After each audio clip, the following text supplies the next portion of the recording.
তারপরে bypass operation. সুতরাং ওগুলো খাইয়া হারাম, খাইয়া কোনো মজা নাই। কম দামের জিনিস খান, যা হালাল বেতন পান, কম দামের জিনিস খান, কচু শাক খান। হাসতেছেন আপনারা?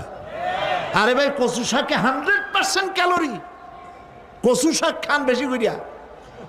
বিদেশি আপেল, আপেল তো আমার দেশে হয় না। বিদেশি আপেল বেশি না খাইয়া দেশের পেয়ারা খান। 2টা আপেলের সমান 1টা পেয়ারা। কোক 7 আপ ইহুদিদের পণ্য না খাইয়া 1টা ডাব খান।